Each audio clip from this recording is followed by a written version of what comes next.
cet être. Oh, il est mignon. Ah. Alléluia.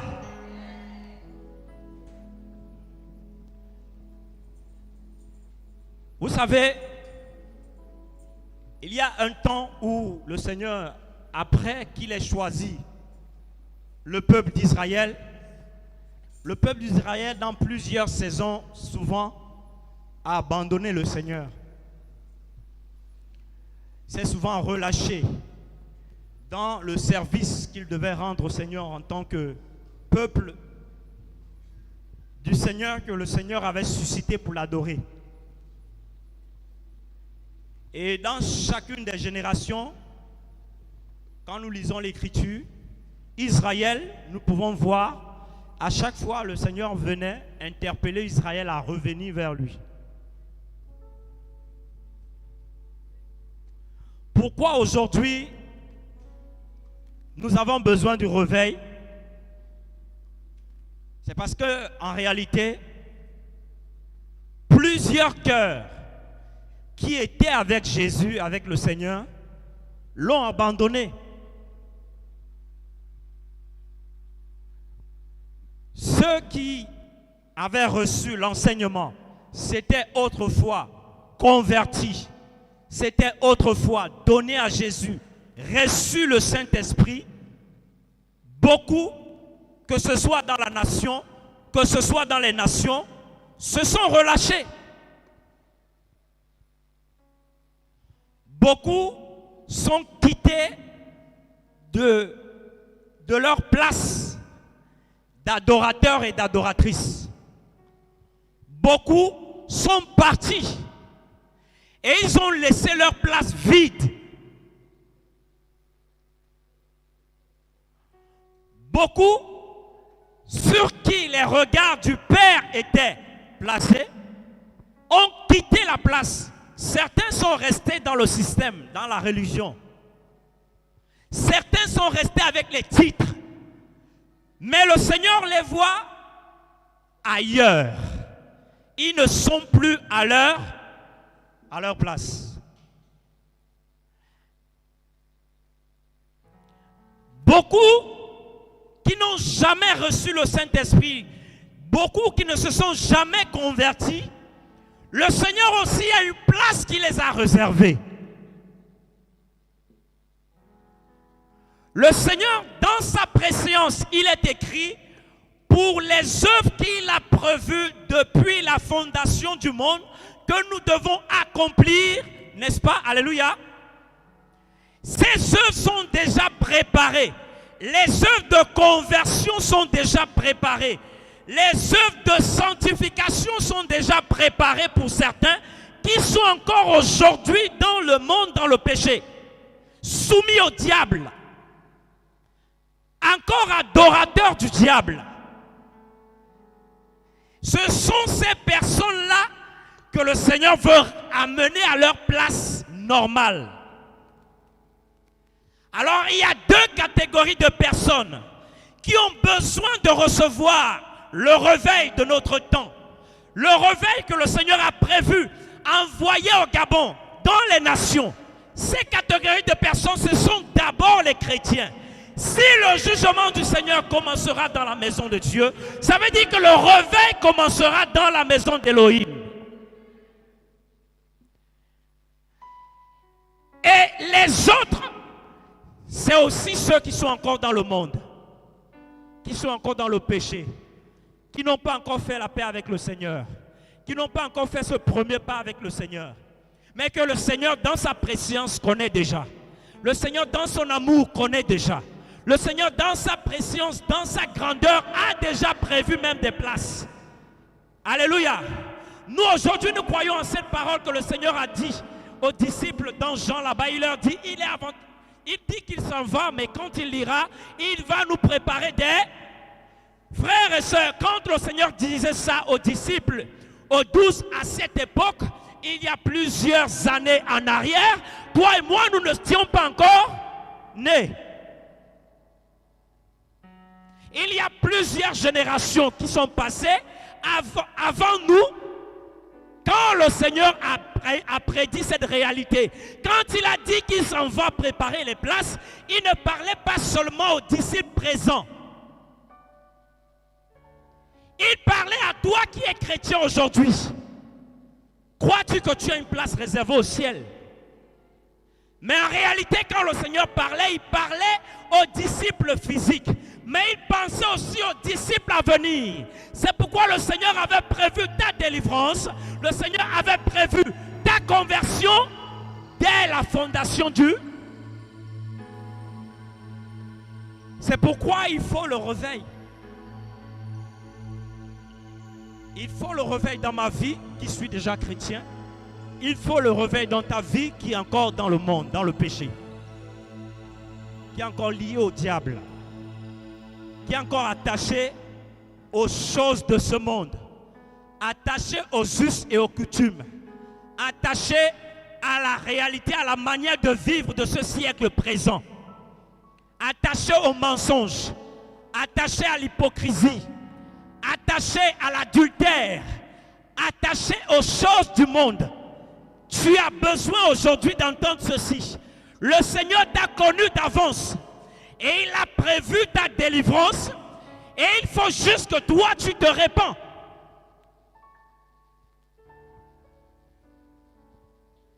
Lorsque le Seigneur envoyait, quand Israël se dispersait, quand Israël se livrait au péché, il y a des enfants qui n'étaient pas à l'époque de leurs parents quand il y a eu le péché. Donc quand le Seigneur venait interpeller les parents de ces enfants-là, qui étaient déjà matures, il s'adressait non seulement aux parents, mais aussi à cette génération présente. Alléluia.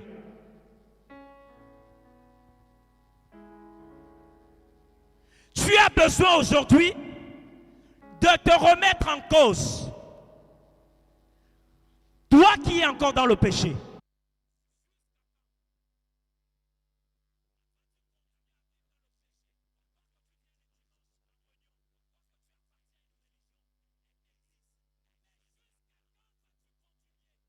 Le péché, mais à quand même venir à l'église. À vivre dans le péché, mais à quand même venir à l'église. Jusqu'à.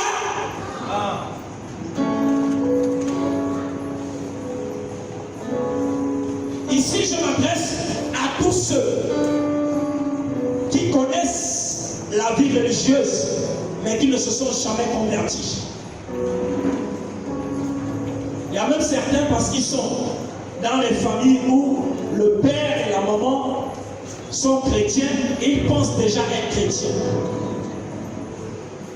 Et parfois les parents aussi, à cause de l'éducation qu'ils leur donnent, ils pensent que leurs enfants sont chrétiens. Mais pourtant en réalité, c'est une affaire de rencontre. C'est une affaire avec Jésus. C'est une affaire personnelle. C'est pourquoi il dit que ce n'est ni la chair et le sang. Cela n'est pas possible par la chair et le sang. Ce n'est pas une volonté humaine d'être à Jésus, d'être en Jésus. Ce n'est ni ton père ou ta mère qui te convertit. Mais c'est une décision personnelle envers ton Créateur. Mais jusqu'à quand vas-tu clocher? Jusqu'à quand? Et le prophète Élie va parler au peuple. Pourquoi? Parce que le peuple avait embrassé les Baals, les Astartés, les démons. Ils s'étaient livrés à plein de vices. Ils s'étaient livrés à l'idolâtrie. Certains sont chrétiens, mais idolâtres. Idolâtres de papa pasteur.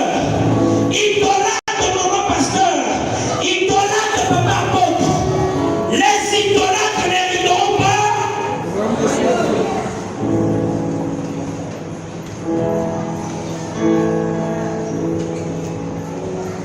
Certaines femmes sont mariées, n'arrivent pas à s'occuper de leur foyer, mais sont fidèles à l'église. Elles sont fidèles à s'occuper du pasteur.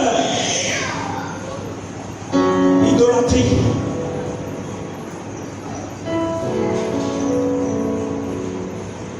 Le monde religieux est rempli d'idolâtres.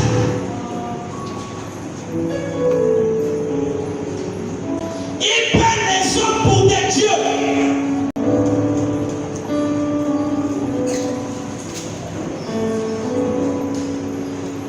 C'est le péché. Ils ne peuvent pas obéir à la voix du Seigneur tant qu'un homme ne leur a pas donné la permission. L'idolâtrie. Le Seigneur n'est plus le Seigneur de ta vie. Le Seigneur est Seigneur au travers d'un homme dans ta vie. C'est faux.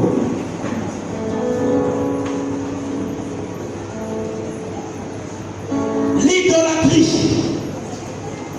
Tu es dans le monde, tu es attaché aux stars de ce monde. L'idolâtrie.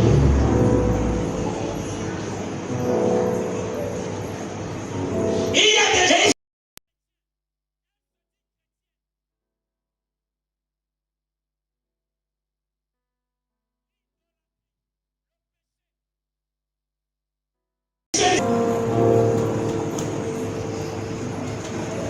Et le Seigneur te dit,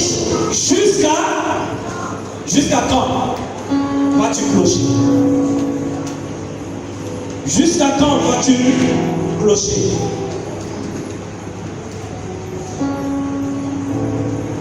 Certains, le Seigneur les confie même des choses.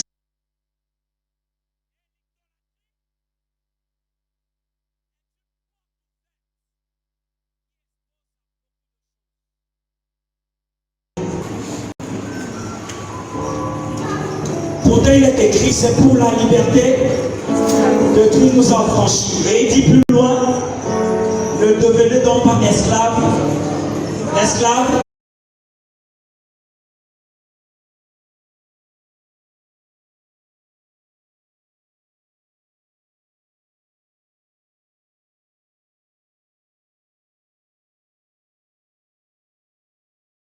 Et le peuple d'Israël n'avait pas compris qu'ils étaient descendus bas, au point d'aller se prosterner devant les Baals, les Astartés, au point de croire que ces dieux-là leur apportaient la pluie. Frère, il y a un moment où il y a les chrétiens persécutés dans la maladie. Ils sentent que là c'est chaud. J'ai appris qu'il y a un guérisseur, un ganga quelque part. Je veux aller de lui et il va me guérir.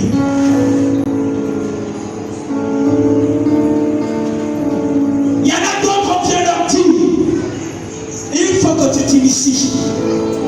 Et lui va tout arranger que l'initiation se fait de lui. Encore que c'est généralement de lui. Voilà le chrétien qui dit avoir le Saint-Esprit qu'on a trouvé le kaolin rouge. C'est au kaolin. Il a ça maintenant sur la figure. Voilà le chrétien qu'on est en train de faire danser autour du feu.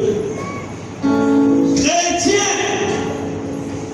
ayant le Saint-Esprit, qui a dit Jésus guérit, qui a dit Jésus sauve, le voilà dans le temple de Mandia.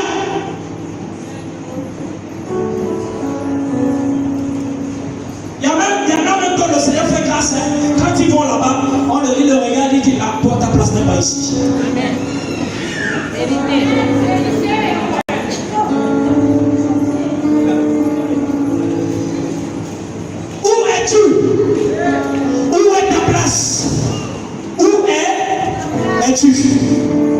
Où es-tu?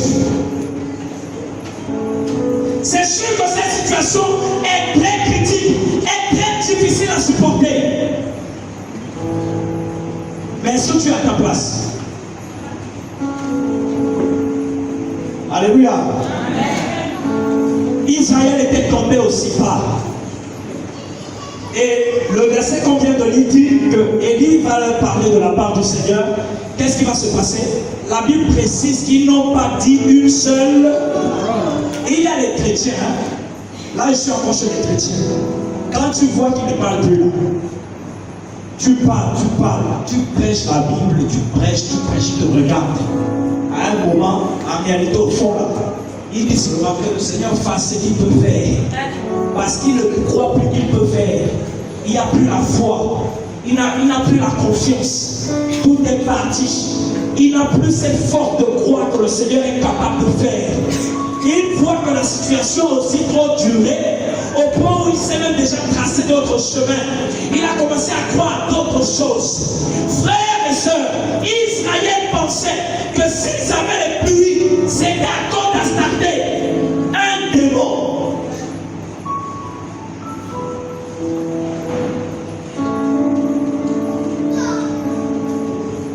Il y a même des gens qui ont pu le servir le Seigneur en bougeant. Ils se disent, si je pars, le mandat du ministère va me quitter.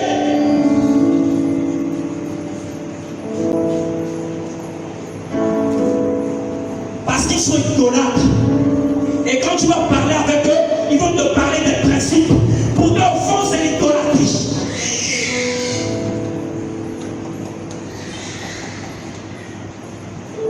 Ils ont peur du ministère. Ils voient le ministère comme le shit. Ils voient que s'ils commencent à faire les pas du ministère, il y a une grosse falaise devant lui. Comme Satan a dit à Jésus, la Bible dit qu'il a transporté, il l'a amené au haut d'une falaise, il lui a dit jette-toi. Il voit ça, il voit le ministère comme jette-toi.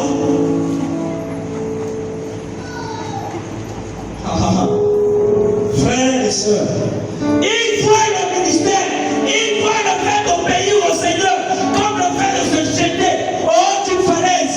Parce qu'ils se disent que le ministère va me détruire. Ça va me tuer. Frère, vous êtes sérieux?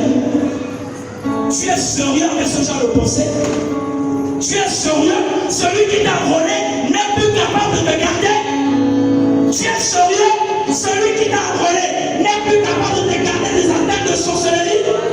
Tu es sérieux? Celui qui t'a volé n'est plus capable de te garder face aux satanistes et aux francs-maçons? Tu es sérieux?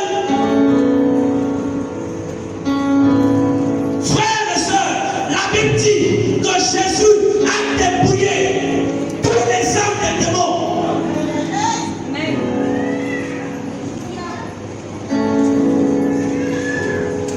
Il les a tous dépouillés. Il n'y a pas de démon qui détient encore les âmes. Voilà pourquoi ils sont obligés, même dans le spirituel, ils travaillent par principe. Ils attendent que tu pêches. Ils sont obligés. Ah oui, pourquoi? Parce que la Bible dit que les guillaumes de la mort, c'est quoi? Le péché. Les guillaumes de la mort, c'est quoi? Le péché. Il attend que tu pêches pour qu'il trouve une porte. Il n'a plus d'âme. Il n'a plus d'âme. Il n'a plus d'âme. Je dis, il n'a plus. Il n'a plus. Il n'a plus.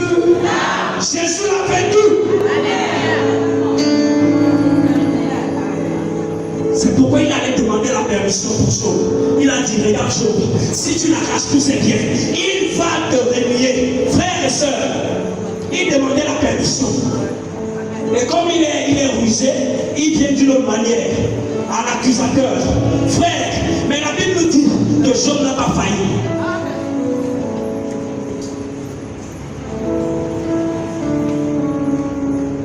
Le Seigneur permet la disette pendant 1 mois, 2 mois, 3 mois, 1 an. Tu commences à penser que là, c'est chaud. Mais tu ne sais pas, peut-être qu'il y a eu une conversation entre l'accusateur et le Seigneur. Il a dit, si elle là, tu sais les choses, c'est fini. Elle va te renier. Il a sûrement parlé là-bas. Mais regarde, toi tu ne sais pas que le Seigneur est sur son trône. Avec assurance, il est sûr que ma fille ne va pas relâcher. Il est sûr que mon fils ne va pas relâcher. Comme Job, ne touche pas son nom.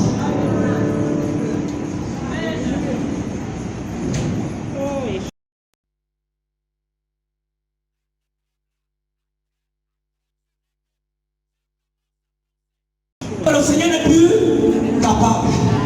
la vie de prière s'arrête. Tu commences à te dire, bon, Seigneur, merci. Merci pour cette journée. Je dors. Il n'y a plus de prières intenses. Pourquoi? Parce que tu te dis, ma prière, Satan a commencé à te faire croire qu'il y a une autre solution. Et la solution qui te fait croire, c'est le laxisme. Dors. Tu n'as pas besoin de prier. Tu n'as pas besoin de prier. Il commence à t'injecter des pensées. Il commence à te dire, c'est aussi parce que tu ne cherches pas. Lève-toi, tu te lèves, tu vas, tu frappes sur toutes les portes. Et quand rien ne marche, tu retournes dans la maison, tu dis, là, je crois. Depuis que j'avais entendu parler du sorcier, de mon homme sorcier, je crois que cette fois-ci, il a réussi. Ah bon? Ah bon? La Bible dit que les âmes leur ont été arrachées. Il va faire ça comment? Où es-tu? Le peuple clochait. Et il y a une particularité dans ce verset que nous lisons. Si nous remontons plus haut, Élie avait, à cause de la situation du peuple, s'était levé par le Seigneur. Il a déclaré une parole dans le pays. Il ne devait plus avoir de pluie pendant 3 ans et demi. Et donc, le peuple était dans le trouble. Le peuple était dans le trouble au point où il y a un soldat ou envoyé du roi qui va rencontrer, n'est-ce pas, Élie, et il va lui poser la question, donc c'est toi qui troubles Israël. Je veux par là ressortir une réalité. Quand quelqu'un est dans l'obéissance au Seigneur, il y a beaucoup de choses qui peuvent se passer. Élie dit qu'il se tient devant le Seigneur. Ça veut dire que c'était un serviteur réel du Seigneur. Alléluia. Mais la lecture que le certain a fait, il apportait quoi? Le trouble. Mais est-ce que le Seigneur...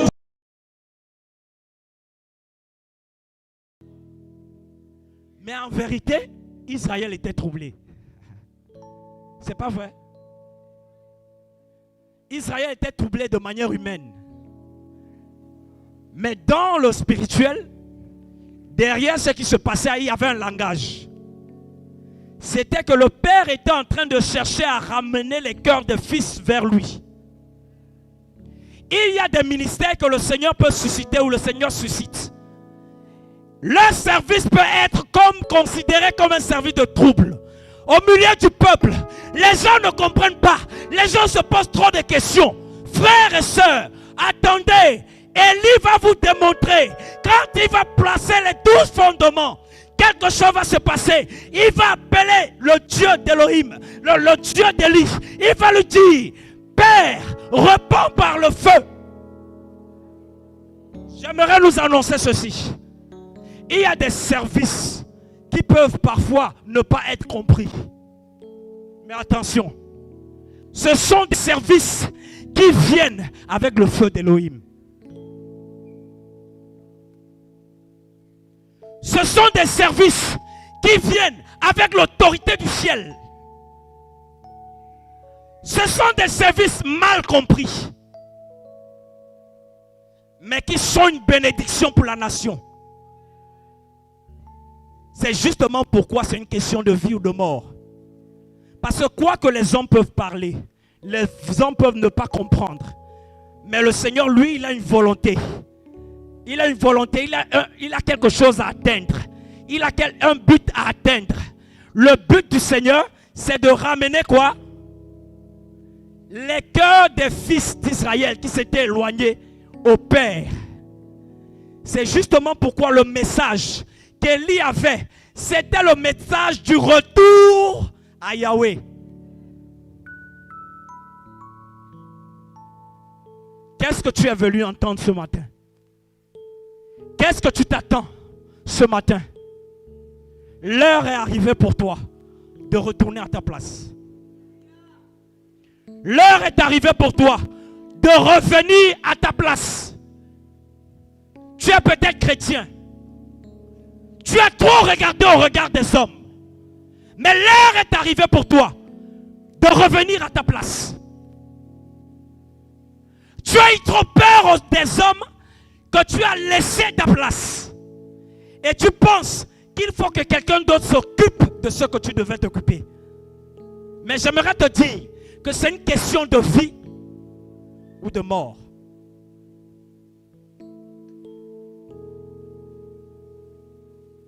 Ne porte pas le sang des âmes entre tes mains. Ne porte pas le sang des âmes entre tes mains à cause de la crainte, à cause de la peur des hommes.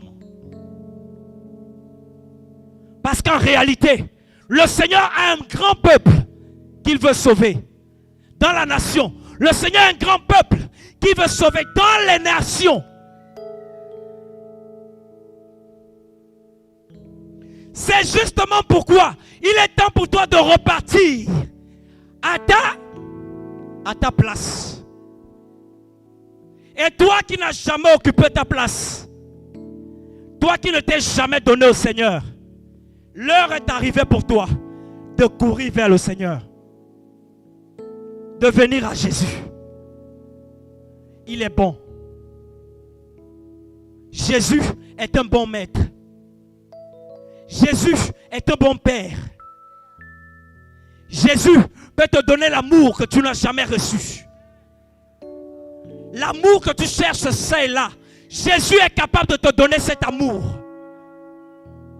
L'heure est arrivée pour toi d'occuper la place que Jésus t'a réservée. Tu as trop perdu du temps. Le monde t'a détruit. Les hommes t'ont détruit. Et toi-même tu t'es détruit. Regarde-toi. Regarde ce que tu es. Le Seigneur veut changer ton être. Il veut changer qui tu es. Mais prends ta place. Ta place ce matin est libre. Ta place ce matin est libre. Et si tu es prête ce matin à prendre ta place en Jésus, tu peux simplement te lever. Si tu es prête, si tu es prêt à prendre ta place en Jésus,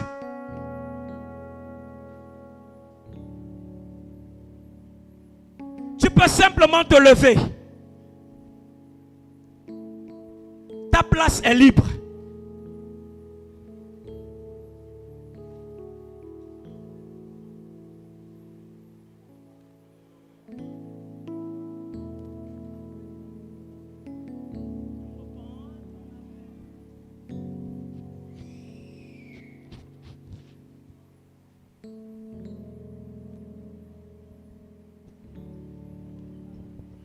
Je réponds à ton appel, Père. Ta place est libre ce matin. Je réponds à ton appel dans l'intimité. Je réponds à ton appel, Père. Je réponds. Il y a eu un temps où tu as abandonné. Il y a eu un temps où tu as laissé ta place. Que ce soit pour toi qui es déjà chrétien ou chrétienne, que ce soit pour toi qui n'as jamais donné ton cœur à Jésus, même si tu viens aux assemblées, j'aimerais te dire ce matin que ta place est libre. À t'écouter, je me dispose. Est-ce que tu peux simplement occuper ta place ce matin? Je te dis la vérité, hein? Ta place est libre. Je réponds à ton appel dans l'intimité. Je réponds à ton appel, Père. Je réponds à ton appel dans l'intimité. Je me dispose à t'écouter. Je me dispose. Ce n'est plus l'heure de clocher. Ce n'est plus l'heure de mettre un pied dedans, un pied dehors. C'est l'heure de te tourner vers ton Elohim, de te tourner vers ton Dieu. Je réponds Je réponds à ton appel, Père. Je réponds À ton appel dans l'intimité. Toi qui es assis ou assise, si tu te sens convaincu de donner ton cœur à Jésus ce matin, c'est l'heure pour toi de te lever et d'aller vers Jésus.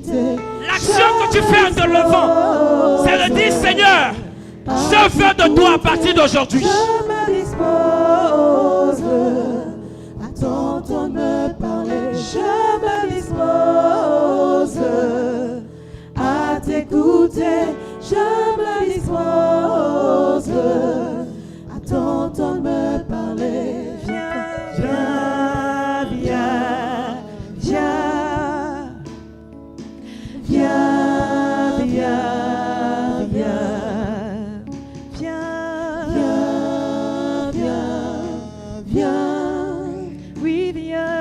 viens, viens. Entends-tu pas la voix de ton Seigneur Viens, qui t'appelle? viens, Viens, viens, viens. viens, viens, Viens, viens, viens, viens.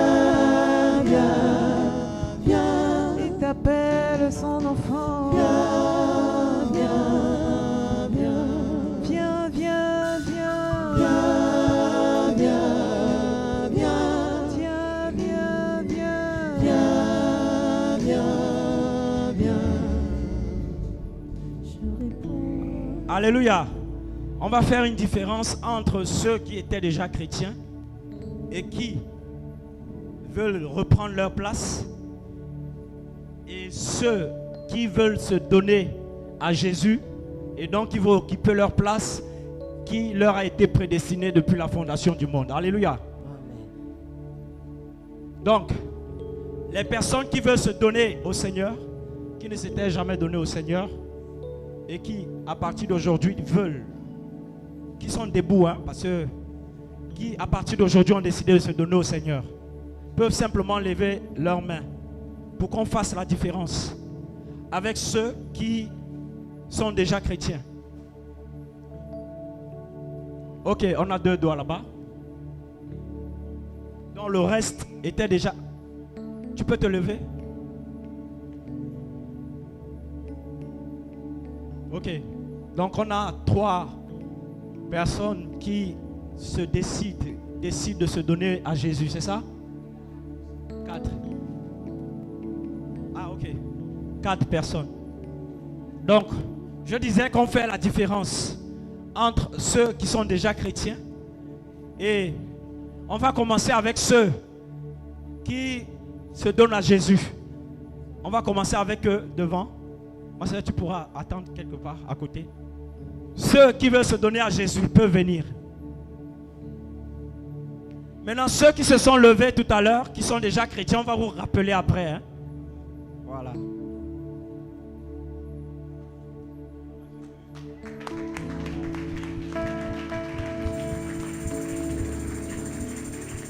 Est-ce qu'on peut acclamer le Seigneur? La Bible dit que dans le ciel, il y a une joie quand une âme se répand. Quand une âme se tourne vers le Seigneur, il y a une joie. Est-ce qu'on peut pousser les cris de joie? Jésus sauve encore. Les frères, est-ce qu'on peut prier pour eux? Vous savez bien que la Bible dit que le Fils de l'homme a paru pour détruire les œuvres des ténèbres. Donc en réalité, quand quelqu'un est dans le monde qui n'a jamais fait la paix avec le Seigneur, il est lié, il est attaché par le diable. Ça va? Ok, notre maman aussi a décidé de se lever. Waouh! Alléluia! Oh, merci Jésus. Donc en général, ces personnes sont souvent liées par des démons. Il y en a qui vont sortir par des manifestations. Il y en a qui vont sortir simplement. Alléluia! Waouh, le Seigneur convainc les cœurs, hein? Voilà, c'est pas les hommes. C'est le Seigneur qui convainc les cœurs. Alléluia. On va prier pour eux.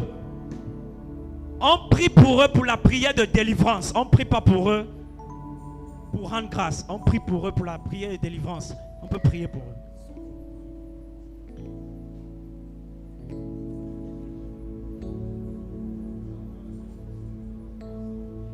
Est-ce que l'Assemblée peut unir sa voix pour ces nouveaux membres de l'Église? Il est écrit que le Seigneur ajoutait. Alléluia. Il ajoutait au nombre des rachetés ceux qui aimaient le Seigneur par la prédication et qui recevaient le Seigneur. Ils étaient ajoutés au nombre. Et ce soir, le Seigneur ajoute. Ici devant, on voit 6 personnes. Mais peut-être qu'avant qu'on ne termine, quelqu'un d'autre sera encore convaincu par l'Esprit. Merci Seigneur. Nous te rendons grâce. Prions ensemble. Que le Seigneur les délivre des chaînes.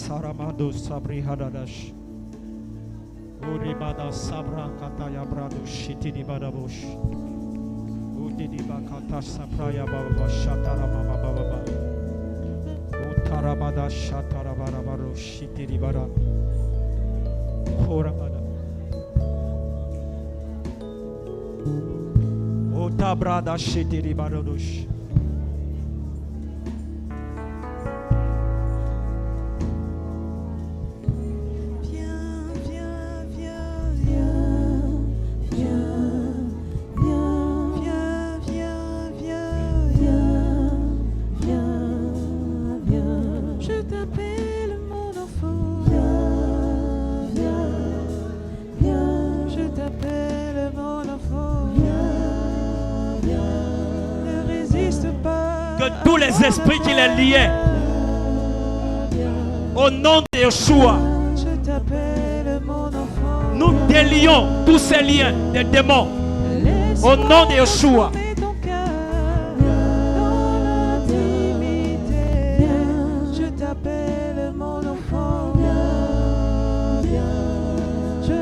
Nous délions au nom de Yeshua toutes ces possessions démoniaques.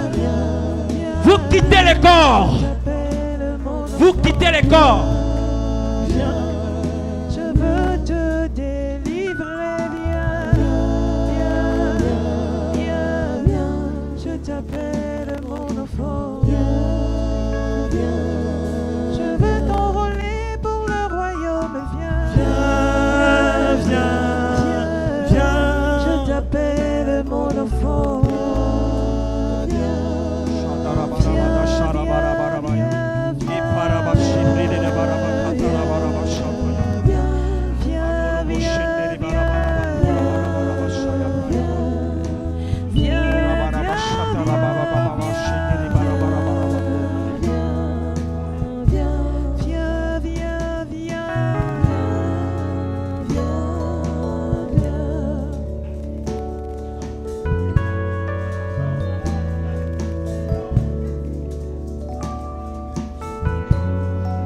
Sortez, sortez, au nom de Yeshua, au nom de Yeshua, au nom de Yeshua. Libérez les corps, libérez ces âmes. Ces âmes ne vous serviront plus, au nom de Yeshua.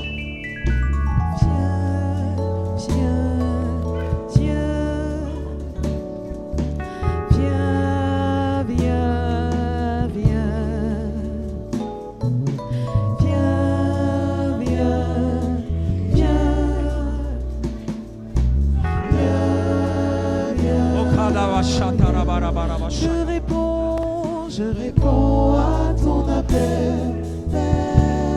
Je réponds à ton appel dans l'intimité. Je réponds à ton appel. Je réponds à ton appel dans l'intimité. Je me dispose, à t'écouter. Je me dispose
viens Jésus. Viens, viens. Toi jeune homme, toi jeune fille, viens Jésus. Viens, viens. Viens, viens. Je t'attends, mon enfant. Viens. Oui, viens dans ma présence. Viens.